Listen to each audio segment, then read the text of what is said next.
yaitu hak pilih dan suara kita.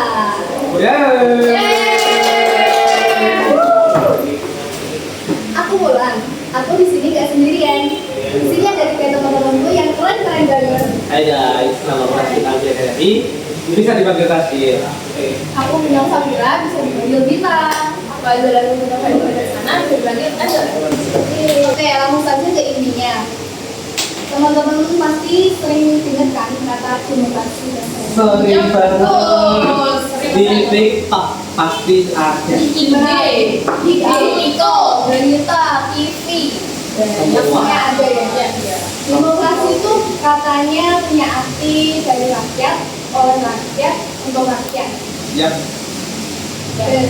Ya, tapi menurut kalian sendiri tuh apa sih makna tidak pilih dalam sistem demokrasi kita? Kalau menurut aku sendiri ya, hak pilih itu lebih ke arah wujud nyata dari demokrasi itu sendiri. Dan hak pilih sudah dilindungi atau sudah tercantum dalam Undang-Undang Dasar tahun 1945 pasal 27 ayat 1 yang intinya menjelaskan bahwa kedudukan kita dalam hukum dan pemerintahan itu sama. Yang berarti hak pilih kita itu dinilai sama dalam suatu demokrasi. Jadi tidak ada stratifikasi sosial dalam sistem demokrasi itu sendiri. Antara yang kaya ataupun yang miskin itu pasti sama nilai suaranya. Jadi hak suara kita dan hak pilih itu sangat penting. Itu. Jadi nggak ada bedanya ya, sama. Sama. Ya. Menurut Bintang sendiri gimana? Menurut aku benar-benar kata-kata tadi dari teman-teman, sayangnya itu dalam yang pernah ngomongin itu orang-orang malah menganggap pilihan satu suara itu tidak berpengaruh sama sekali.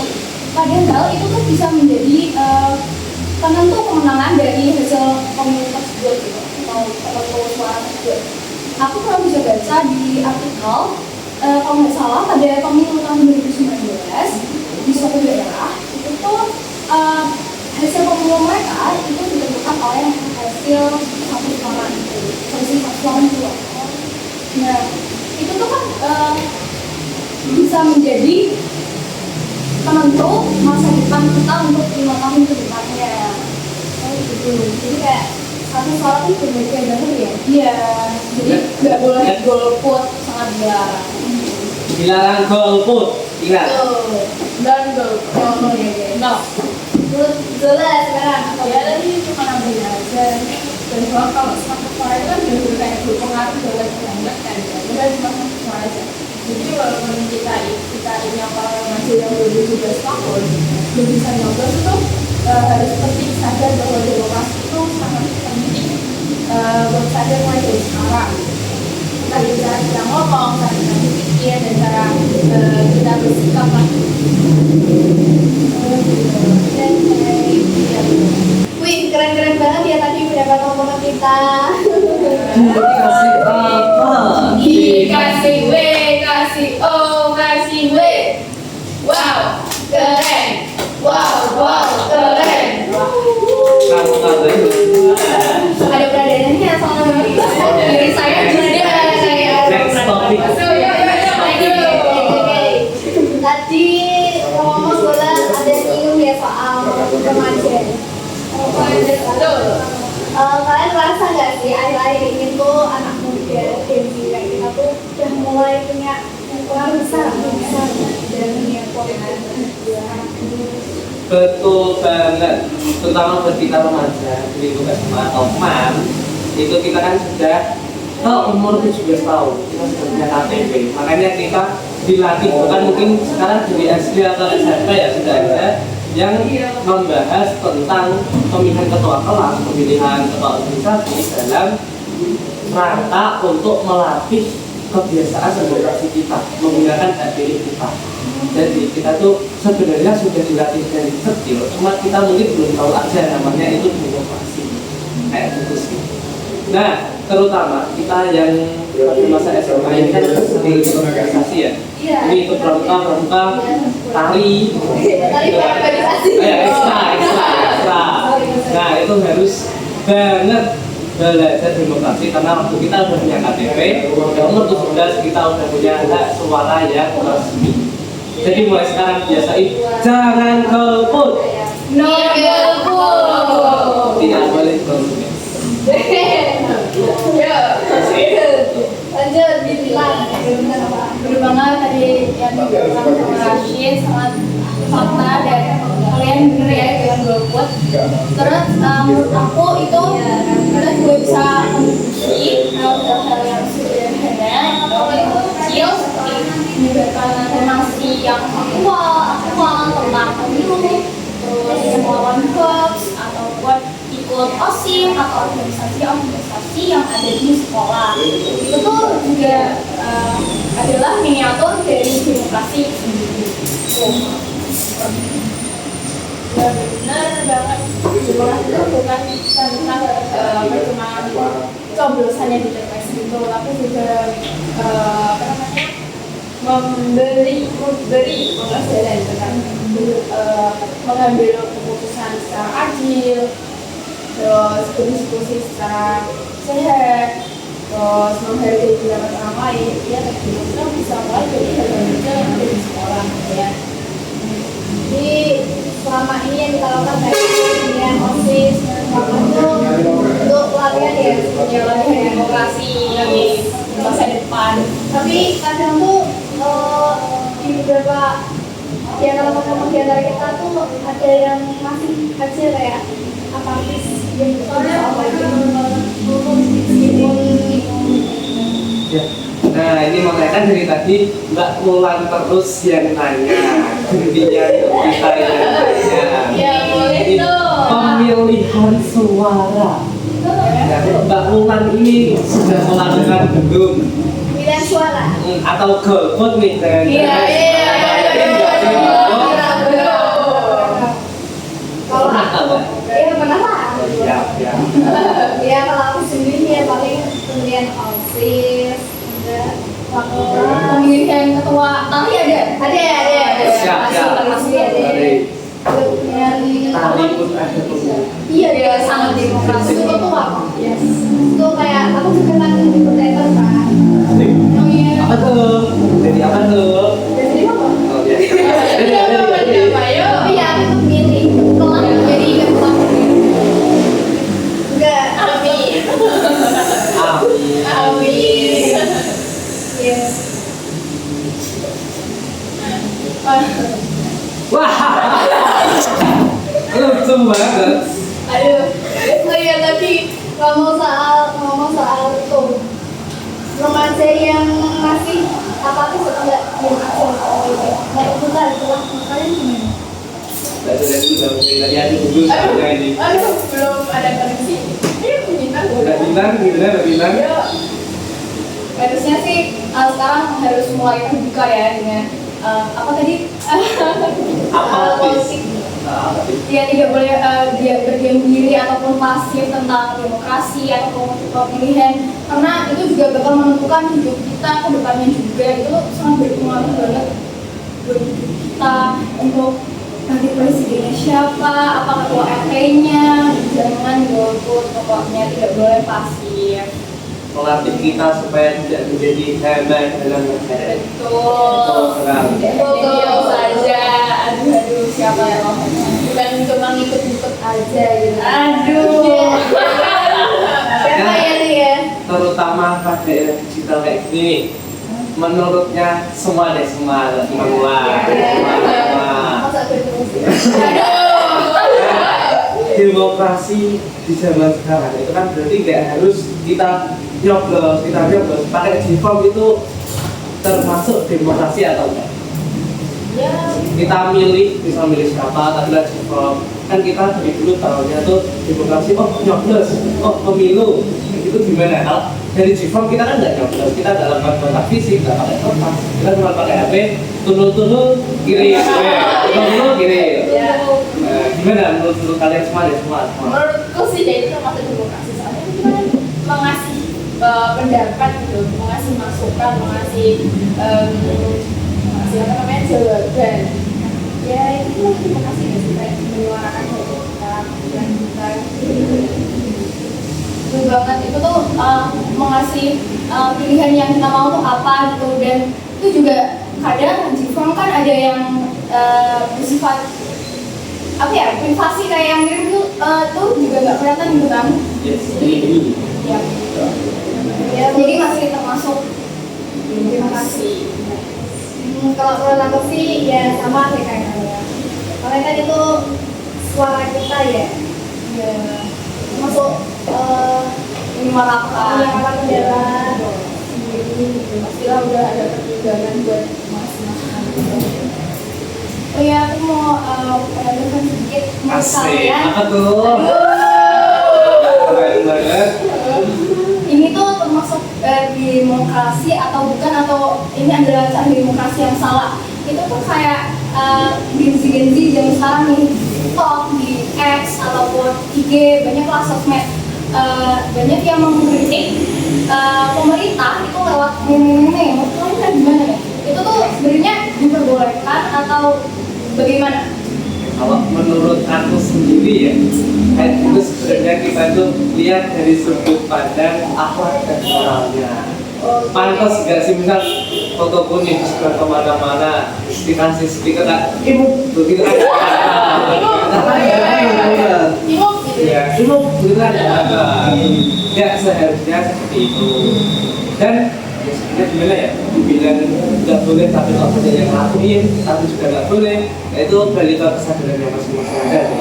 Seharusnya memang tidak boleh seperti itu. Terus menurut Rashid, demokrasi mengeluarkan suara rakyat yang benar itu seperti apa nih? Tanpa melakukan meme-meme.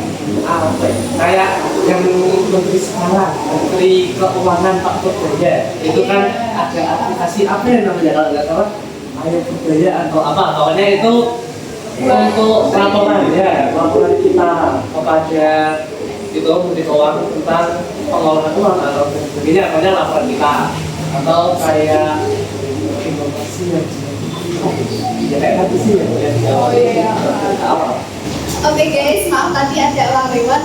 Jadi langsung aja ya masuk ke topik selanjutnya. Boleh.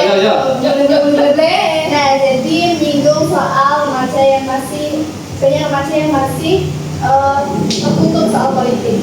Menurut kalian gimana nih cara remaja seperti kita akan Lebih pelan gitu ya. menemukan kesadaran politik Demokrasi. Kakak bintang duluan dong yang jawab. Kalau aku mungkin lewat aksi nyata itu seperti kalian yang buat untuk menumbuhkan rasa demokrasi dan tidak pasif gitu aja, kalian bisa lewat aktif dalam organisasi, bakti sosial, germas dengan masyarakat ataupun kegiatan-kegiatan yang bermasyarakat lainnya, atau bisa lewat hal kecil seperti kayak kita menyuarakan pendapat kita ataupun argumentasi kita. Jika ada teman yang presentasi di depan kelas kayak gitu, itu juga sudah bentuk latihan demokrasi. menurut Mas Rashid gimana? Mas Rashid. Ingat. Kalau aku lebih ke cara ningkatinnya itu, jadi kasih tahu cara ningkatinnya lebih ke melek informasi. Jadi mulai cari tahu fakta-fakta yang di luar. Jadi dari misal kita menerima informasi ini, terus kita jadi asal ikut menyuarakan ini, kita harus cari dulu sampai akarnya itu benar atau enggak, salah atau enggak, baik atau baik atau benar, gitu ya. Jadi jangan asal kayak kita dapat informasi ini kita sebarin, terus yang lain ikut apa ya, ikut dengar, ikut meresapi, terus misal kayak berita tentang di waktu pemilu dan kan ada isu dia tuh gini, terus kita tuh asal terima, terus kita jadi ikut nyoblos yang baik aja yang sebenarnya kayak gini, itu kan sebenarnya kita. Coba kalau kita lebih sadar informasi, kita bisa cari tahu dulu sih informasinya kan. Mbak Zola gimana Mbak Zola? Ya, yang paling penting sih dari pendapat orang lain. Jadi demokratis itu tidak mungkin terjadi jika seseorang yang gampang baper, gampang marah karena pendapat orang lain yang berbeda dengan diri sendiri. Ya, oh iya, yang paling penting dari semuanya itu yaitu hargai perbedaan. Demokrasi itu nggak akan berjalan tanpa adanya saling menghargai perbedaan antara sesama. antara pendapat. Jadi seseorang kalau yang ada seseorang yang mengungkapkan pendapat yang berbeda dengan diri sendiri itu janganlah gampang marah, jangan gampang baper karena bakal merusak apa namanya merusak relasi gitu ya. Ya betul. Jadi Kompor tidak boleh ya, silakan kompor. ya betul. Nah mulai dari itu kita harus belajar dengan bijak.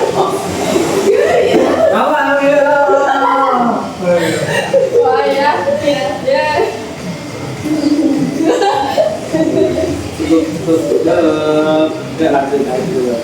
Maka dari itu kita harus belajar mengungkapkan berdialog, harus saling terbuka agar dengan itu kita sudah berkontribusi untuk menciptakan suasana demokrasi itu gitu.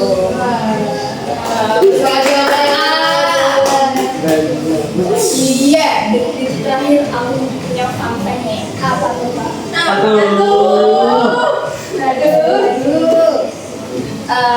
Sebenarnya tuh kita tuh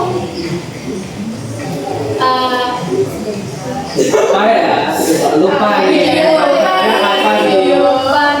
Sebentar ya guys. Menyinggung sedikit tentang remaja lagi. Ada kita kan jarang ya mendapat edukasi politik di sekolah. Dan mungkin tentang politik itu kita mungkin sangat pendek gitu, tidak luas pemikirannya karena kurang edukasi. Mungkin karena itu juga kita tuh kurang sering ataupun bahkan tidak pernah diajak untuk berbincang tentang politik. Padahal sebenarnya kita Gen-Z itu bisa jadi agen perubahan. Aku tuh pernah baca lagi di artikel kita. Artikel siap.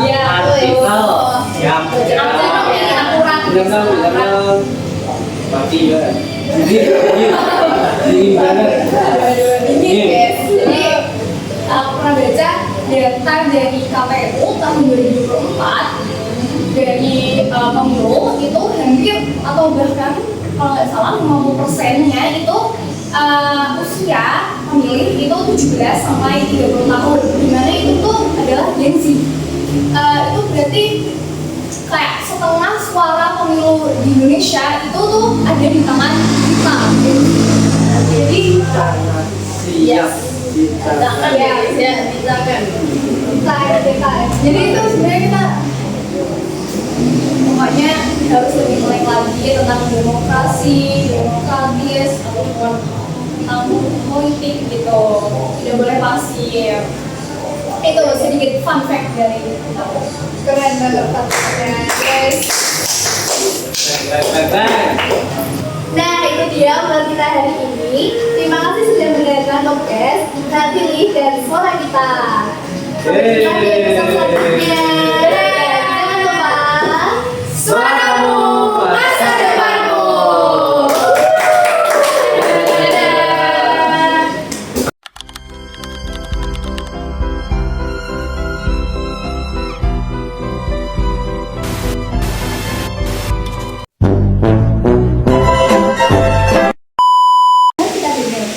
Tapi kita tuh belum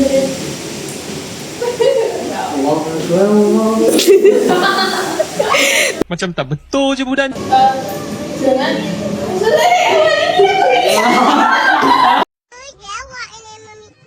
Oke guys, maaf tadi ada orang lewat. Jadi maafi. Ya. Kalau menurut gue pindah